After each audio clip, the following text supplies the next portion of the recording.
इधर खबर है कि एलएसी पर तैनात फौजियों को भारतीय सेना एक खास तरह की ट्रेनिंग दे रही है। 2 साल पहले जून में ही गलवान घाटी में भारत और चीन के सैनिकों में खूनी झड़प हुई थी, जिसमें भारत के 20 जवान शहीद हुए थे। हालांकि भारत की फौज उस झड़प में चीन पर भारी पड़ी थी।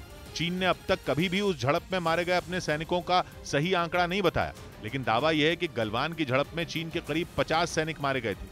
लेकिन अब खबर है कि भारतीय फौज अपने जवानों को खास तरह की ट्रेनिंग दे रही है। ऐसी ट्रेनिंग जिसमें बिना हथियार ही दुश्मन को चित कर सके, यानी जवानों के हाथ ही हथियार बन जाए।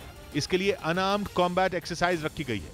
इसकी कुछ तस्वीरें भी सामने आई हैं। सैनिकों का यह अभ्यास मार्शल आर्ट्स के जैसा है, जैसे जूडो और कराटे। हालांकि यह अभ्यास केवल जूडो और कराटे का नहीं, बल्कि दावा यह है कि 4 अलग अलग तरह के मार्शल आर्ट्स को जोड़ा गया है। एक ऐसी कला बनाई गई है जो भारत के जवानों को हर तरह के हालात में दुश्मन पर 21 बना सके। ऐसा इसलिए है क्योंकि एलएसी पर तैनात जवान भारत और चीन के बीच हुए कुछ समझौतों में फंसे हैं।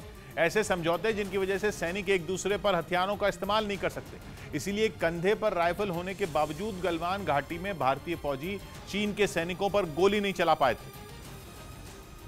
लेकिन उस झड़प के बाद भारतीय फौज ने अपनी रणनीति में कई बदलाव जरूर किए। फौज की तैनाती बढ़ाने के अलावा कूटनीतिक स्तर पर बातचीत भी हुई। वहीं दोनों सेनाओं के अधिकारी भी तनाव कम करने की कोशिश में लगे रहे। लेकिन सबसे अहम यह है कि अगर फिर तनाव के हालात बने तो भारत की फौज चीन को मुंह तोड़ जवाब देने के लिए भी तैयार होगी। इसीलिए भारत के फौजियों को इस तरह की ट्रेनिंग दी जा रही है। मतलब यह कि एलएसी पर तैनात होने वाले फौजियों के इरादे ही नहीं, हाथ भी फौलादी होंगे। बम और बंदूक का इस्तेमाल न भी हो तो भी भारत से उलझने की दुश्मन को भारी कीमत चुकानी होगी।